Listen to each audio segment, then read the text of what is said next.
Hey class, this is Mr. Anderson. This is part 2 out of chapter 5. I'm going to talk a little bit about enzymes. Enzyme is a protein, and so it's going to have a huge three-dimensional structure. This would be a quintessential enzyme on this side. This then is the substrate. Substrate is what we can think of as being broken down by the enzyme. This would be called the active site, and that's going to be where the enzyme fits in. And then that process, we call that is induced fit. And each enzyme is going to be made so that it is able to break down one specific enzyme. So for example, if you're lactose intolerant, you lack that enzyme to break that disaccharide lactose down. And so it causes you a little bit of trouble. Before we can talk too much about enzymes, we have to talk about the first and second laws of thermodynamics. First law of thermodynamics is illustrated by this guy filling up his car with gas. The gas and the energy contained within that gas originally came from oil, and that energy contained within the oil originally came from some rainforest, and before that the energy was within the sun. And so the idea of the first law of thermodynamics is that energy is transferred from one form to another, but it can't be created. Second law of thermodynamics is a little bit wordier, but it essentially says that each of those energy transformations, so from gasoline in your car to the energy that actually drives your car, each of those energy transfers is going to increase the entropy of the universe, and so it's going to increase the randomness of the universe. In other words, energy will become less and less ordered over time. Eventually, energy will be at the lowest form, which is what we call heat. Now, biology and beautiful systems like this is actually xylem and phloem in a plant, seem to contradict second law of thermodynamics, but the reason that is that they're not in a closed system, they're in an open system, and so you can have really, really ordered things come, but that comes at the expense of entropy to the rest of the universe. A word that we'll talk a lot about in here, or a term we talk a lot about, is the amount of free energy. And free energy, or we call that delta G, is the amount of energy that's available to do work. And so in this case, we've got a delta D less than 0. What does that mean? There's energy, and we could think of this as potential energy here, energy available to do work. And so as that water flows down, it turns this turbine, and that actually lights up the light. So this would be a system where delta G is 0. Eventually, though, we lose that potential energy, and so now we have a system where delta G is equal to 0, so it's reached equilibrium. Now, we don't deal with water-flowing systems in biology, at least as far as energy goes, but we do deal with molecules.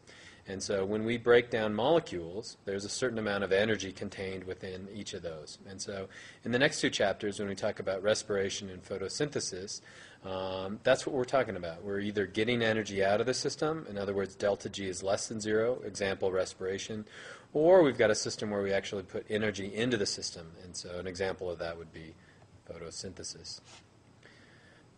This energy diagram shows us two things, essentially. On the left side, we see the potential energy of the molecule, so you can think of that as delta G. And then we have progress of the reaction along the bottom. And so this would be a delta G less than 0, or an exergonic reaction. That means that the reactants have more potential energy in their bonds than the products do. So, for example, when you break down glucose, the hydrogen, especially contained within that glucose, is going to have a higher amount of potential energy than what's produced in that. And so we can think of that as a downhill reaction. When we go in the other direction, if our reactants actually have less energy than our products, then we call that an endergonic reaction. Now, this curve shows us a lot about reactants and products, but it's not really truly accurate as to what's going on in a reaction. This curve is a little more accurate. Reason why is, again, we've got free energy on the side, progress of the reaction on the bottom. But remember, to move from a reactant to a product, you have to put a little bit of energy into the system, and we call that E sub A, or activation energy.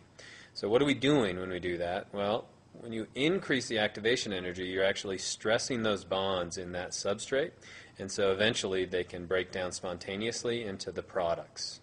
What does an enzyme do? An enzyme, just in one sentence, lowers the activation energy. In other words, when the substrate goes into the enzyme, it's putting pressure on that. It could be Physical pressure, as far as molecules, it could be changing the pH in this little microclimate inside here, but essentially it is making it so the activation energy doesn't have to be much higher in order to break it down. How this process works is illustrated here. We've got sucrase, and so sucrase is the enzyme, and it's breaking down sucrose into its two glucose and fructose products. This has a higher amount of potential energy, we could say. It'll fit into the active site of sucrase.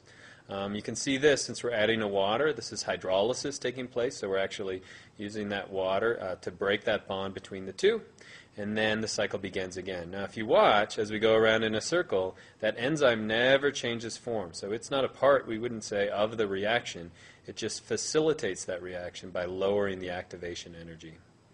Now, depending on where you are, you're going to have a different optimum temperature. You're also going to have a different optimum pH. Why is that?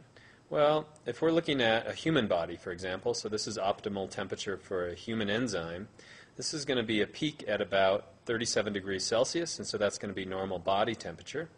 And so as we increase the temperature, the rate of the reaction is actually increasing. Now, why is that? It's because the substrate is actually moving around more rapidly, and so it's more likely to bump into an enzyme.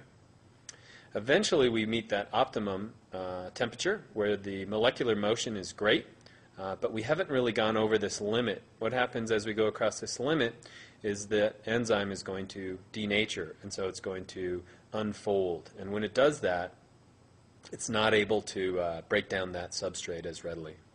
If we look at something like a bacteria that lives thermophilically, in other words, it's heat tolerant, so this could be a bacteria living in hot pots of Yellowstone National Park, it's going to have a much higher optimum temperature, and so its enzymes are modified so they can work at a higher temperature.